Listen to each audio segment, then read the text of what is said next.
সাকিব আল হাসান।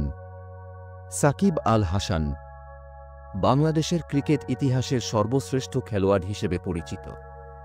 দক্ষ বোলিং ও আগ্রাসী ব্যাটিংয়ের জন্য বিখ্যাত সাকিব দীর্ঘ সময় ধরে আইসিসি অলরাউন্ডার র্যাঙ্কিংয়ের শীর্ষে ছিলেন, যা তার খেলার মানকে প্রমাণ করে।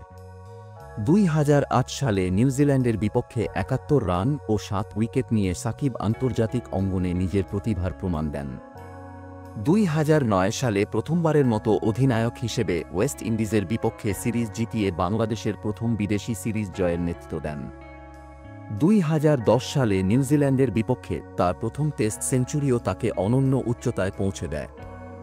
অধিনায়ক হিসেবে সাকিব বাংলাদেশকে অনেক গুরুত্বপূর্ণ জয়ের নেতৃত্ব দেন, যার মধ্যে 2011 বিশ্বকাপে ইংল্যান্ডের বিপক্ষে জয় উল্লেখযোগ্য।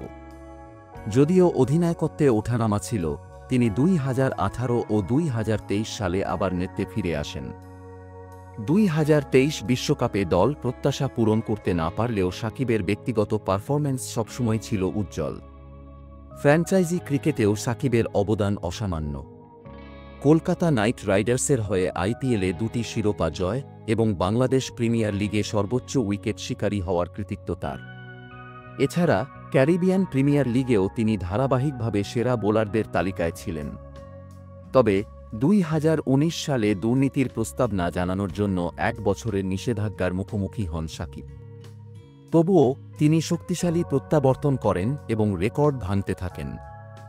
আন্তর্জাতিক ক্রিকেটে 14,000 রানের বেশি ও 700 উইকেট নিয়ে সাকিব ওডিআই ও টি20তে বাংলাদেশের সর্বোচ্চ রান ও উইকেট শিকারী। তার অবদান বাংলাদেশের ক্রিকেটে অনন্য এবং ভবিষ্যৎ প্রজন্মের জন্য প্রেরণা।